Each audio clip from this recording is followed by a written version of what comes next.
ફરીથી વિવાદમાં આવ્યું છે। ડાકોર મંદિરના સેવકે મેનેજર સામે બાયો ચડાવી। ટેમ્પલ કમિટીના મેનેજર જેપી દવે ઉપર ગંભીર આક્ષેપો લાગ્યા। સેવકે મંદિરના મેનેજર વિરુદ્ધ મુખ્યમંત્રીને પત્ર લખ્યો છે। ડીજીપી ખેડા કલેક્ટરને પણ અરજી કરી છે। જેપી દવેને મેનેજર પદેથી દૂર કરવા માટે સેવક વિનોદે આમરણાંત ઉપવાસની ચીમકી પણ ઉચ્ચારી છે। તો કેમ આ પ્રકારની ચીમકી ઉચ્ચારી છે તેનું કારણ હજુ સુધી સામે નથી આવ્યું, પરંતુ જે રીતે આમરણાંત ઉપવાસની ચીમકી ઉચ્ચારી છે સેવક વિનોદે અને જે જેપી દવે છે તેમને મેનેજર પદેથી દૂર કરવા માટે આ ચીમકી ઉચ્ચારવામાં આવી છે અને તેમણે મુખ્યમંત્રીને પણ આ બાબતે પત્ર લખ્યો છે। તો મુખ્યમંત્રીની સાથે જ ડીજીપી ખેડા કલેક્ટરને પણ આ બાબતે અરજી કરી છે કે જેપી દવેને મેનેજર પદેથી દૂર કરવામાં આવે। આ બાબતની માગણી સેવક વિનોદે કરી છે અને તેમણે આમરણાંત ઉપવાસની આ બાબતે ચીમકી પણ ઉચ્ચારી છે। તો ફરીથી ડાકોરનું જે મંદિર છે તે મંદિરનું મેનેજમેન્ટ વિવાદમાં આવ્યું છે। આ પહેલા પણ એકવાર વિવાદમાં આવ્યું હતું, જ્યારે વીઆઈપી દર્શન માટેનો ઠરાવ પસાર કર્યો હતો ત્યારે પણ આ મંદિરનું મેનેજમેન્ટ વિવાદમાં આવ્યું હતું અને ત્યારબાદ તે વિવાદ વધતા તે જે ઠરાવ હતો તે પાછો લઈ લેવામાં આવ્યો હતો। પરંતુ ફરી એકવાર ડાકોર મંદિર મેનેજમેન્ટ વિવાદમાં આવ્યું છે અને ડાકોર મંદિરના સેવકે મેનેજર સામે બાયો ચઢાવી। તેનું કારણ સામે નથી આવ્યું કે કેમ તેમણે અરજી કરી છે મેનેજર સામે અને તેમને દૂર કરવા માટેની અરજી કરી છે। ટેમ્પલ કમિટીના મેનેજર જેપી દવે ઉપર ગંભીર આક્ષેપો લગાવ્યા। સેવકે મંદિરના મેનેજર વિરુદ્ધ મુખ્યમંત્રીને પત્ર લખ્યો। ડીજીપી ખેડા કલેક્ટરને પણ અરજી કરી છે। આ વિશે વધુ માહિતી મેળવી અમારા સંવાદદાતા નચિકેત પાસેથી। નચિકેત, આ પહેલા પણ ડાકોરનું મેનેજમેન્ટ વિવાદમાં આવ્યું હતું, ફરી એકવાર ડાકોરનું જે મેનેજમેન્ટ છે તે ફરી એકવાર વિવાદમાં આવ્યું છે, શું વધુ માહિતી? ચોક્કસથી મિથુન, જો વાત કરવા જઈએ તો થોડા સમય પહેલા જે રીતે જે પ્રસાદમાં જે લાડુ બનાવવામાં આવે છે તેનો વિવાદ સર્જાયો હતો। જે ઘી વાપરવામાં આવે છે, જે અંદરની જે સામગ્રી વાપરવામાં આવે છે તેને લઈને વિવાદ થયો હતો અને હવે જ્યારે જે ગાયોનું જે દાન મકર સંક્રાંતિના જે પર્વ પર કરવામાં આવ્યું છે, જે પરંપરા તૂટી છે તેને લઈ એક અરજી કરવામાં આવી છે અને ખાસ જે મંદિર ટેમ્પલ કમિટીના જે બોર્ડના મેનેજર છે જે દવે સાહેબ તેમની સામે કરવામાં આવી છે। જો વાત કરવામાં આવે તો જે એક સેવક વિનોદભાઈ સેવક દ્વારા આ અરજી કરવામાં આવી છે। ખાસ કરીને જો વાત કરીએ તો જે ખૂબ જ મહત્વ હોય છે, જે આ જે મકર સંક્રાંતિ જે તહેવાર હોય છે ત્યારે જે ગાયોને જે દાનનું જે છે તે મકર સંક્રાંતિ પરંપરા મુજબ નથી કરાયું તેવું આક્ષેપ કરવામાં આવ્યો છે। સાથે સાથે જે 5 ગાયો બ્રાહ્મણને અપાતી હોય છે તેવું પણ વર્ષોની પરંપરા એક ચાલતી આવી છે, તે પણ નથી થઈ। અને જો બીજી વાત કરવામાં આવે તો જે રીતે કંસાર ખવડાવવામાં આવે છે ગાયોને તે પણ નથી થયો તેવી જે વાત છે તે ઉલ્લેખ કરવામાં આવ્યો છે અરજીની સાથે સાથે।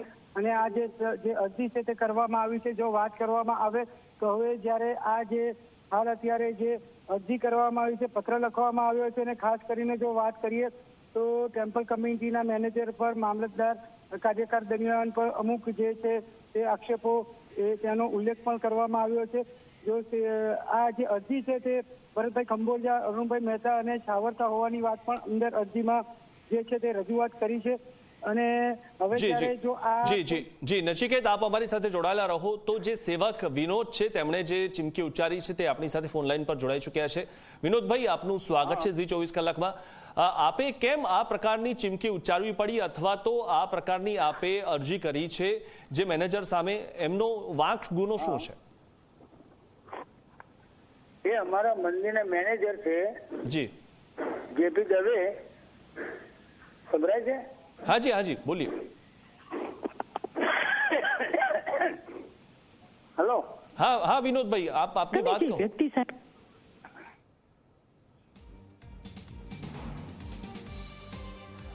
તો ડાકોર મંદિર મેનેજમેન્ટ જે ફરીથી વિવાદમાં આવ્યું છે કારણ કે હવે ડાકોર મંદિરના સેવકે મેનેજર સામે બાયો ચડાવી છે અને ટેમ્પલ કમિટીના મેનેજર જેપી દવે ઉપર ગંભીર આક્ષેપો લગાવ્યા છે। તો સેવકે મંદિરના મેનેજર વિરુદ્ધ મુખ્યમંત્રીને પણ પત્ર લખ્યો છે। ડીજીપી ખેડા કલેક્ટરને પણ અરજી કરી છે। જેપી દવેને મેનેજર પદેથી દૂર કરવા માટેની આ અરજી છે અને તેમને તાત્કાલિક દૂર કરવામાં આવે તેવી તેમણે માગણી કરી છે।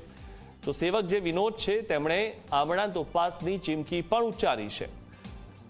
તો કારણ હજી સુધી એ સામે નથી આવ્યું કે કેમ તેઓ મેનેજરની સામે પડ્યા છે અને એવા તો કયા કામ મેનેજરે કર્યા કે જેના માટે સેવક વિનોદ હવે આ મરણાંત ઉપવાસની ચીમકી ઉચ્ચારી રહ્યા છે.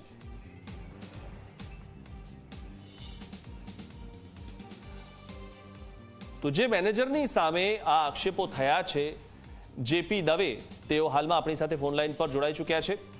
દવેભાઈ, આપની સામે જે આક્ષેપો કરવામાં આવ્યા છે સેવક વિનોદ દ્વારા, આપ શું કહેશો તે બાબતે? સેવક વિનોદભાઈની અરજી હજુ મેં વાંચી નથી, એટલે હું એ અરજી બાબતમાં કંઈ કહી શકું એમ નથી. પરંતુ મંદિરનો વહીવટ કમિટીના નિર્ણય મુજબ ચાલતો હોય છે, ઠરાવ મુજબ, અને પોલિસી કમિટી નક્કી કરતી હોય છે.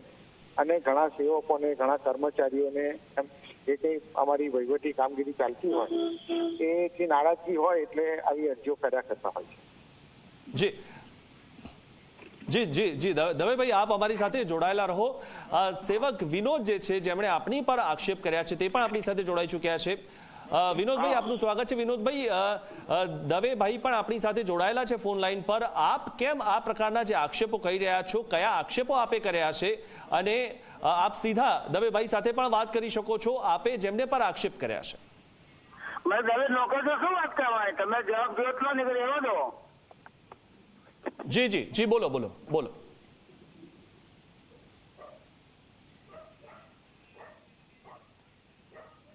જી દવે સાહેબ, આપના પર આક્ષેપો છે કે જે અત્યાર સુધી જે દર વખતે ઉત્તરાયણ વખતે 5 ગાયો દાનમાં આપવામાં આવતી હતી, તે આ વખતે ના આપવામાં આવી. બધા મેનેજરોની સામે વાદા હોય છે. કોઈ પણ મેનેજર સારા નથી આવતા, એકલા સારા છે. મંદિરની જગ્યામાં કેબિન ગોઠવી અને સાંજે 5,000 રૂપિયા કમાઈને જાય છે. એટલે ખસેડવાની વાત છે, એટલે એમને પેટમાં ચોકે છે, એમને આંખમાં કળાની જેમ પહોંચ્યું. જી સેવક વિનોદજી, તમે શું કહેશો આ બાબતે જે હવે દવેજી કહી રહ્યા છે? એમની સામે મેં ડેફર્મેશનની ફરિયાદ પણ દાખલ કરી છે, ખોટા આક્ષેપો કરવા બદલ. જી પણ અત્યારે અને જીતીને બતાવે. વિનોદભાઈ, આપ આપની વાત મૂકો. આપ આપની વાત મૂકી શકો છો. કોઈ નહીં બોલી શકે. એમનું કેબિન છે સરકારી મંદિરની જગ્યામાં, અને મંદિરની પ્રસાદી એ લોકોને ના લઈ શકે એવું ટાંકી દીધું છે. વિનોદભાઈ, આપ આપના જે આક્ષેપો છે ખુલીને કહો. હમણાં તમામ લોકો સાંભળી રહ્યા છે, મીડિયામાં તમામ લોકો સાંભળી રહ્યા છે. આપના જે પણ આક્ષેપો છે તે આપ ખુલીને કહો. એક પણ મેનેજર સારો નથી આવ્યો આજની સુધીમાં. જી, કેવલ આક્ષેપો કર્યા છે, એક આક્ષેપ અત્યાર સુધી સાબિત કરી શક્યા નથી. અને પૈસા પડાવવાની ભેરવી કરે છે. મારી પાસે પણ આવ્યા હતા. જી, ઝી 24 કલાક આપને પ્લેટફોર્મ આપે છે. વિનોદભાઈ, આપ આપના આક્ષેપો જો હોય તો સાબિત કરો. દવે સાહેબ સામે જ છે.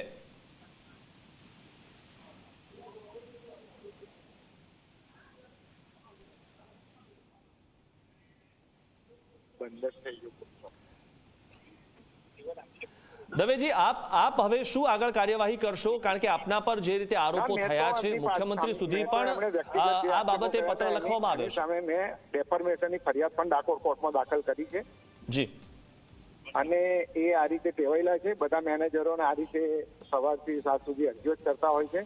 અને એ બાને એમની જગ્યામાં કેબિન કર્યું છે, કેબિન સચવાઈ રહે એવી જ એમની પહેરવી હોય છે. મંદિરનો પ્રસાદ આપવાનો વૈષ્ણવોને, ભાવિક ભક્તોને પણ પ્રસાદ લેવા ના જઈ શકે એવી જગ્યાએ આગળ કેબિન મૂકી દીધું છે, ગેરકાયદેસર. જી દવેજી, આ વખતે જે અત્યાર સુધીમાં ઉત્તરાયણમાં જે 5 ગાયો દાનમાં આપવામાં આવતી હતી, તે આ વખતે ન આપવામાં આવી, એના પાછળ જવાબદાર કોણ, આપ છો કે બીજા કોઈ? આ જે ગાયોનું દાન બાબત છે એ કમિટીનો નિર્ણય છે. અને કમિટીએ એવા નિર્ણય કર્યો છે કે જે સાચો અને સારો છે. ગાયો દાન આપવાની જગ્યાએ ગૌવંશનું દાન થઈ રહ્યું છે. આખા વર્ષ દરમિયાન ગાયો ફક્ત બ્રાહ્મણોને આપવામાં આવતી હતી, અને હવે બ્રાહ્મણો ખેતી કરતા નથી, ઘેર પશુ રાખતા નથી, એ બીજાને ભાગે આપે નહીં, અને ખોટો દુરુપયોગ ના થાય એટલે થઈને ગાયોનું દાન બંધ કર્યું છે. ગાયોનું પૂજન તો કરવામાં આવ્યું છે. આવી અંદર મંદિરની અંદર સ્કીમો આવી કોઈ દાન કરવાની જોગવાઈ નથી. જે એટલે આપના કહેવા પ્રમાણે આ વર્ષથી એવો ઠરાવ કરવામાં આવ્યો છે, બરાબર ને? હા, કમિટીનો ઠરાવ છે. એટલે કમિટીનો ઠરાવ છે કે આ વર્ષથી ગાયો આપવાની બંધ. આખા વર્ષ દરમિયાન જ્યારે બી નાનો ખેડૂત આવે નકલ લઈને, તો એને નાત જાતના બાદ વગર એને 2 બળદની જોડી આપવામાં આવે છે. જી, એટલે કમિટી આ ઠરાવ કર્યો છે એટલા માટે આ વખતથી આ દાન આપવાની પ્રથા બંધ કરી દીધી છે મંદિરે. આની સામે આખા વર્ષ દરમિયાન જ્યારે જરૂર પડે ખેડૂતને એના ખેતી માટે, તો બળદ આપવામાં આવે છે.